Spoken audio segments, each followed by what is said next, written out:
Guys आज हम video बनाने वाले हैं कॉजेज़ ऑफ इंडस्ट्रियल डिस्प्यूट पर कि क्या क्या रीजंस है जिसकी वजह से एक इंडस्ट्री में डिस्प्यूट्स होते हैं। पहला आ जाता है इकोनॉमिक फैक्टर्स। ठीक है, economics needs are the one of the fundamental human needs which if not fulfilled cause dispute. तो गाइस इकोनॉमिक नीड्स जो होती हैं वो ऐसी नीड्स होती है, अगर ना पूरी की जाए तो इंडस्ट्री में जो है डिस्प्यूट्स आ जाते हैं। तो इसमें पहला पॉइंट आएगा नीड ऑफ हायर वेजेस। तो गाइस कई बार डिस्प्यूट यही अराइज हो जाता है कि हमारी आप सैलरी नहीं बढ़ाते, तो एम्प्लॉयज़ फिर डिस्प्यूट एक तरह से डाल देते हैं कि नहीं हमने काम नहीं करना या जो भी है। ठीक है, सेकंड आ जाता है रिक्वायरमेंट ऑफ अलाउंसेस और बोनसेस। तो कई बार एम्प्लॉयज़ अच्छा काम करते हैं, ज़्यादा काम करते हैं तो उनको बोनस नहीं मिलता, वो डिमांड करते हैं कि आप हमें बोनस दीजिए, है ना, हमें अलग अलग तरह की अलाउंस दीजिए, मतलब अपने फ़ायदे के लिए। फिर थर्ड आ जाता है शेयर इन इंडस्ट्रियल प्रॉफिट्स। तो गाइज इसमें वो बोलते हैं कि अगर इंडस्ट्री को कोई प्रॉफिट हुआ है तो उनको अपने वर्कर्स में भी बांटना चाहिए। तो अगर वो नहीं बांटती तो तब भी डिस्प्यूट जो है अराइज हो सकता है। सेकंड आ जाता है नॉन इकोनॉमिक फैक्टर्स। ठीक है, जिसकी वजह से डिस्प्यूट होता है। पहला आ जाता है working conditions and work hours. तो गाइज कई बार काम क्या बात होती है कि कंडीशन जो होती है इंडस्ट्री में वो अच्छी नहीं होती। मान लीजिए पोल्यूशन है, और फिर वर्किंग आवर्स, जैसे कि वर्किंग आवर्स ज़्यादा हो गए और काम बहुत ज़्यादा दिन का हो रहा है, बंदा रात को जा रहा है, या फिर कोई है ही नहीं पक्का कि वर्किंग आवर्स कितने हैं कितने नहीं, कभी 10-10 घंटे भी लगा देते हैं, कभी 12 घंटे, ऐसे फिर उस वजह से भी डिस्प्यूट हो जाता है। तो इसका सेकंड पॉइंट है modernisation and automation of plant and machinery. तो गाइज ये ज़्यादातर इंडिया में होता है जब कोई भी इंडस्ट्री जो है वो इंसान की जगह मशीन ले आती है, तब भी काफ़ी डिस्प्यूट्स जो हैं वो अराइज हो जाते हैं। ठीक है, फिर आ जाता है पर्सनल इश्यूज़। तो इसमें आ जाता है कि कई बार इंडस्ट्रियल डिस्प्यूट हो जाते हैं पर्सनल इश्यूज़ की वजह से, जैसे कि रिट्रेंचमेंट हो गई, किसी को निकाल दिया, या फिर किसी की प्रमोशन कर दी, किसी को ट्रांसफ़र कर दिया। प्रमोशन जब करते हैं दूसरा बंदा इशू कर देता है कि आपने इसको क्यों प्रमोट कर दिया, है ना। फोर्थ आ जाता है पॉलिटिकल इश्यूज़। तो पॉलिटिकल इश्यूज़ में आएगा, इसमें आ जाता है गाइस कि कई बार पॉलिसीज़ ही ऐसी बना देती है गवर्नमेंट की डिस्प्यूट जो है इंडस्ट्री में अपने आप हो जाता है, क्योंकि वो ज़्यादातर अपने फ़ायदे के लिए ही पॉलिसीज़ बनाती है और इंडस्ट्री के बारे में कम ही सोचती है। फिर आ जाता है मिसकंडक्ट। तो गाइस इसमें आ जाता है जब कोई एम्प्लॉई जो है वो अच्छे बिहेवियर से बात नहीं करता। ठीक है, मैनेजमेंट फिर उसका डिसिप्लिन सुधारती है, जिसकी वजह से इंडस्ट्रियल डिस्प्यूट हो जाता है एक तरह से।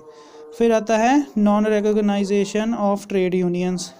इसमें आ जाता है कि जब ट्रेड यूनियंस जो होती हैं वर्कर्स की सपोर्ट में जाती हैं इंडस्ट्री में, तो तब भी फिर इंडस्ट्री को ज़्यादा अच्छा नहीं लगता जब बार बार वो जाती हैं ट्रेड यूनियंस, तो उस वजह से भी डिस्प्यूट जो है वो हो जाता है।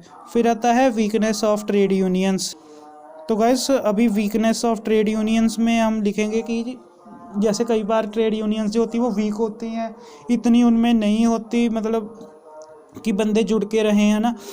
तो जब वो वीक होती हैं तो फिर उनको जो नॉर्मल राइट्स भी है वो भी इंडस्ट्री नहीं देती। फिर आ जाता है मिसलेनियस कॉजेज़।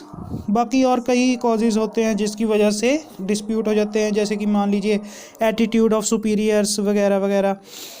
फिर आ जाता है थर्ड जो कि है management practices, unfair labour practices इसमें आ जाता है, जिसमें कि है कि ये आ जाता है गाइस जिसमें डिस्प्यूट्स होते हैं फर्म में, और वो मैनेजमेंट फिर एक तरह से स्टिमुलेट करती है उसको। ये इंडस्ट्रियल डिस्प्यूट एक्ट 1947 में पूरी तरह से स्टेटेड हैं, उस पर भी मैं वीडियो बना दूंगा, वैसे आप देख लेना मेरे पेज पर जाके। सेकंड है इनफेक्टिव सुपरविजन।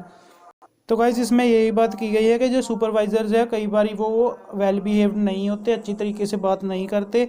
ठीक है, जिस वजह से अच्छी सुपरविजन नहीं होती, अच्छी सुपरविजन नहीं होती तो अच्छी तरह से काम भी नहीं होता। अब हम बात करेंगे वायलेशन ऑफ एक्सेप्टेबल नॉर्म्स। तो गाइस इसमें बात की गई है कि कई बार मैनेजमेंट फॉलो नहीं करती नॉर्म्स जो कि ऑर्गेनाइजेशन ने बनाई होती हैं, उसकी वजह से भी काफ़ी डिस्प्यूट आ जाता है। उन्होंने काफ़ी नॉर्म्स बनाई होती हैं, जैसे कि प्रमोशन कैसे करनी है, ट्रेनिंग डिसीजंस कैसे लेने हैं, या फिर कोई भी अलग। ठीक है, हैंडलिंग प्रोसेस, वगैरह वगैरह। फोर्थ आ जाता है ट्रेड यूनियन प्रैक्टिसेस। इसमें पहली आ जाती है राइवलरी अमंग यूनियंस। तो गाइस एक यूनियन कई बार दूसरी यूनियन के साथ जो लगती होती है, तो इस वजह से भी उनमें डिस्प्यूट आ जाता है, वो एक दूसरे की बात नहीं मानते या कुछ भी। फिर आ जाता है नॉन कोऑपरेटिव अप्रोच। ठीक है, कई ट्रेड यूनियंस को ऐसा लगता है कि वो खुद ही सही हैं, वो किसी को सुनती नहीं, और मैनेजमेंट हमेशा गलत होती है। तो ज़रूरी नहीं कि हर बार मैनेजमेंट गलत ही हो, वर्कर्स के साथ गलत ही करे, कई बार वर्कर्स की अपनी भी गलती होती है, तो उस वजह से भी डिस्प्यूट जो है हो जाता है। फिफ्थ आ जाता है लीगल एंड पॉलिटिकल फैक्टर्स। इसमें आ जाता है मल्टीप्लिसिटी ऑफ लेबर लॉज। तो गाइस बहुत ज़्यादा लेबर लॉज होने की वजह से कंफ्यूज भी हो जाते हैं, जिसकी वजह से फिर इंडस्ट्री जो है पूरे लॉज नहीं इम्प्लीमेंट कर पाती, जिसकी वजह से डिस्प्यूट हो जाता है। सेकंड आ जाता है पॉलिटिकल इंटरफेरेंस। तो जब कोई बंदा, कोई मिनिस्टर या फिर ऐसे लोग इंडस्ट्री में आकर इंटरफेयर करते हैं, उनका काम देखते हैं या कोई पॉलिसी ऐसी बना देते हैं, तब भी डिस्प्यूट्स जो हैं अराइज हो जाते हैं। तो गाइस अब अगर आपको वीडियो अच्छी लगी तो एक लाइक कर देना और सब्सक्राइब कर लेना चैनल को। मैंने बाकी भी एम्प्लॉय रिलेशंस के टॉपिक कवर कर रखे हैं और पूरी MBA के टॉपिक्स कवर करने वाला हूँ ऑलमोस्ट।